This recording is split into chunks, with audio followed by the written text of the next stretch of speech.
I join you on this solemn day to renew our sacred vow. Never forget. Never forget. We never forget. Each of us, each of those precious lives stolen too soon when evil attacked. Ground Zero in New York, and I remember standing there the next day and looking at the building. I felt like I was looking through the gates of hell. It looked so devastating because from where you could stand. Shanksville, Pennsylvania, the Pentagon in Virginia. I spent many 9/11s in those hallowed grounds to bear witness and remember those we lost. Every day, but especially the last few days, their memory has been with me.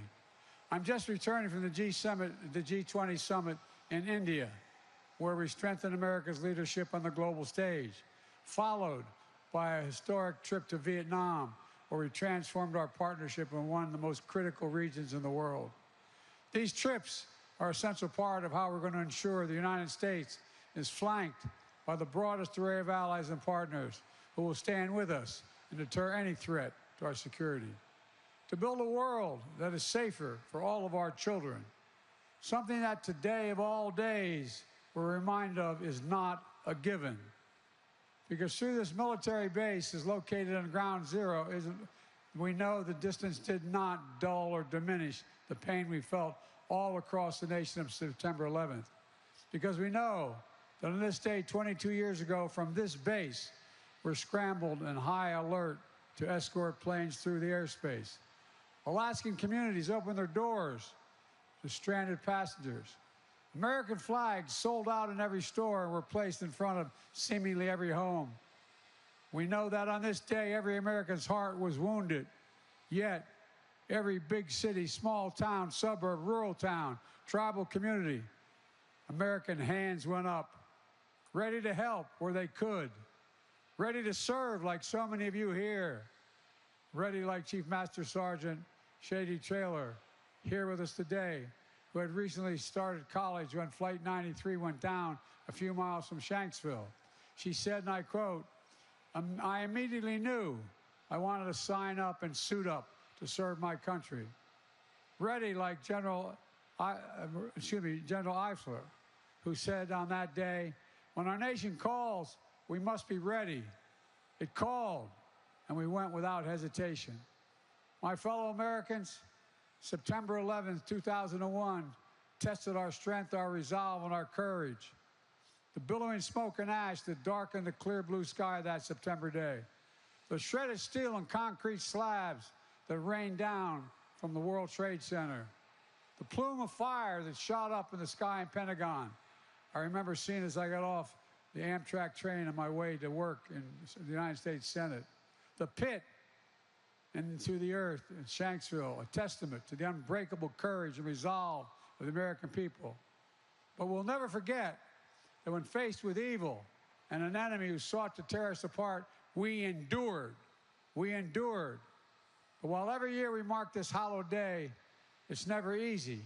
To anyone here or anyone across the country who's grieving a lost child, parent, spouse, sibling, friend, or coworker, to all those who still bear the wounds from the searing September morning, I know how hard it is on a day like this. How can we reopen that wound?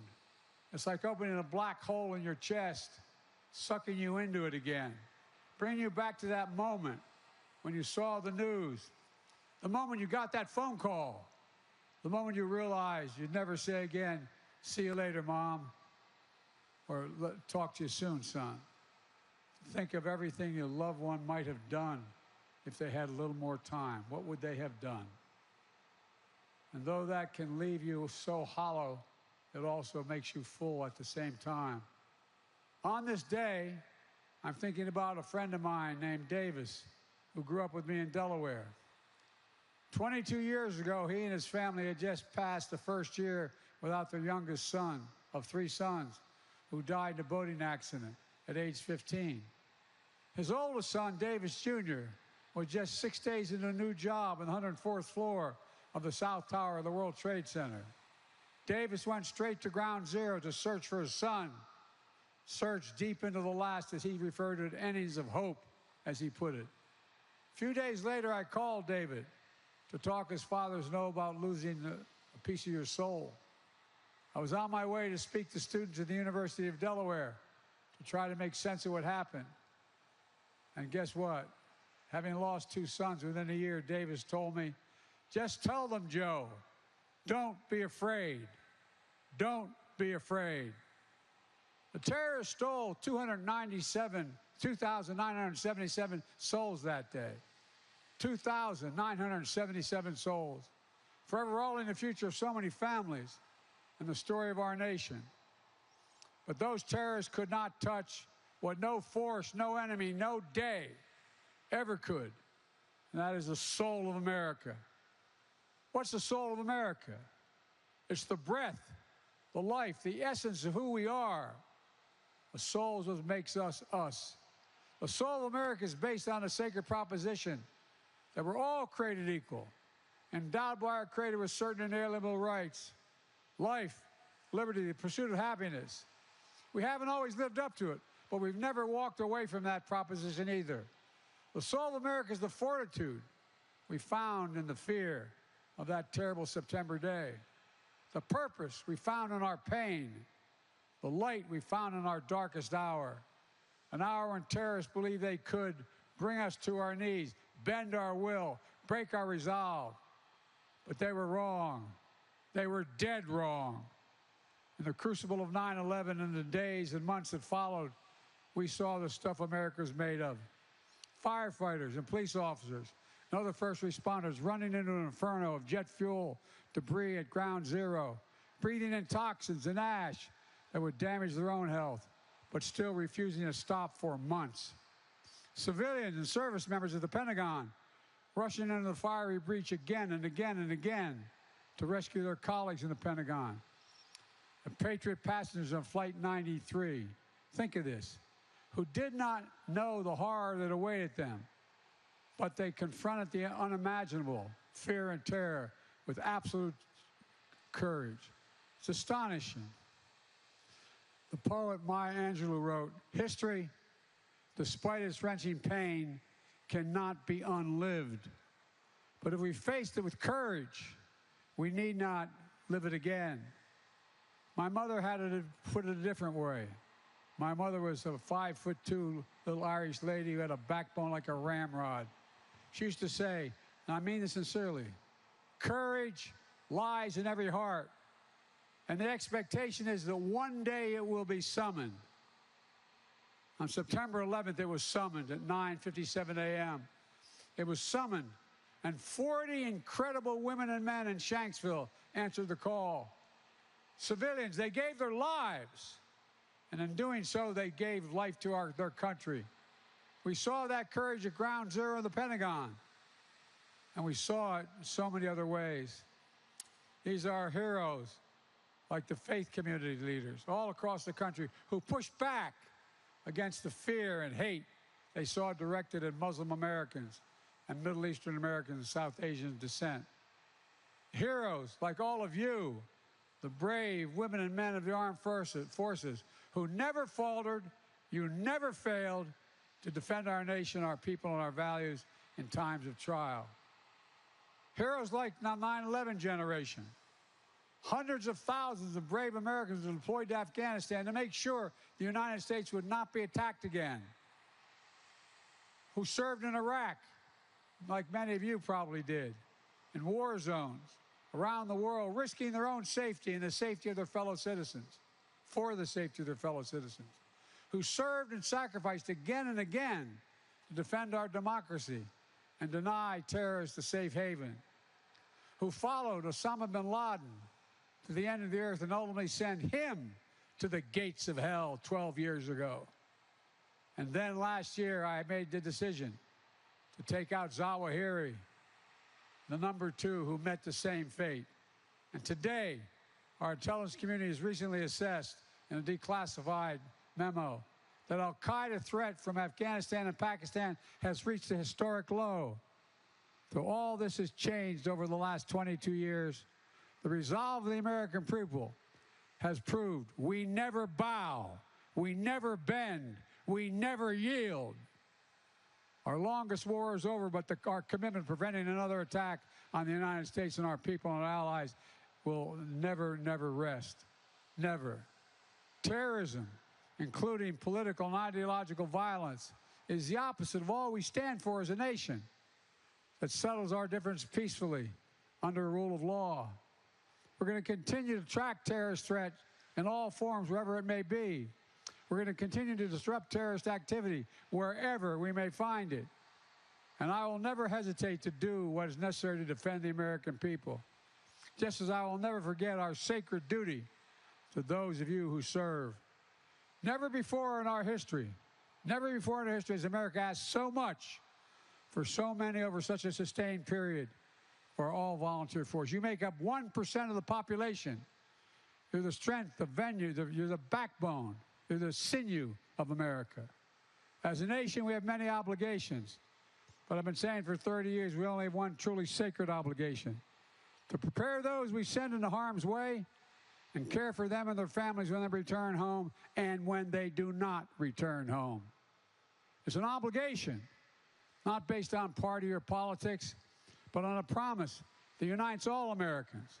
And together, over the last 2.5 years, I've worked to make good on that promise, signing more than 25 bipartisan laws to support our service members and veterans and their families and caregivers and survivors. We will not stop. We owe you. We owe you big, and it matters. Across the country, many Americans heard our nation's call in the days right after 9/11. And there were those who were just children, not even born yet when this happened. But when their time came to choose to serve, not because they saw something, but because they felt something, like many of you did. The same feeling that brought Americans together on this painful day 22 years ago. Unity. Now, it shouldn't take a national tragedy to remind us of the power of national unity. But that's how we truly honor those we lost on 9/11. By remembering what we can do together, to remember what destroyed, what we repaired, what was threatened, that we fortified, what was attacked, and an indomitable American spirit prevailed over all of it. Ordinary Americans responding to extraordinary and unexpected ways. That's who you are. You are the soul of the nation. That's not hyperbole. To me, that's the central lesson of September 11th. Not that we'll never again falter or face setbacks. It's that for all our flaws and disagreements, there's nothing we cannot accomplish when we defend with our hearts, which make us unique in the world, our democracy. Our democracy. Every generation has to fight to preserve it. That's why the terrorists targeted us in the first place. Our freedom, our openness, our institutions, they failed, but we must remain vigilant. Today, we can look across the country and around the world and see anger and fear in places many of you have been stationed before. A rising tide of hatred and extremism and political violence. It's more important than ever that we come together around the principle of American democracy, regardless of our political backgrounds. We must not succumb to the poisonous politics of difference and division. We must never allow ourselves to be pulled apart by petty manufactured grievances. We must continue to stand united.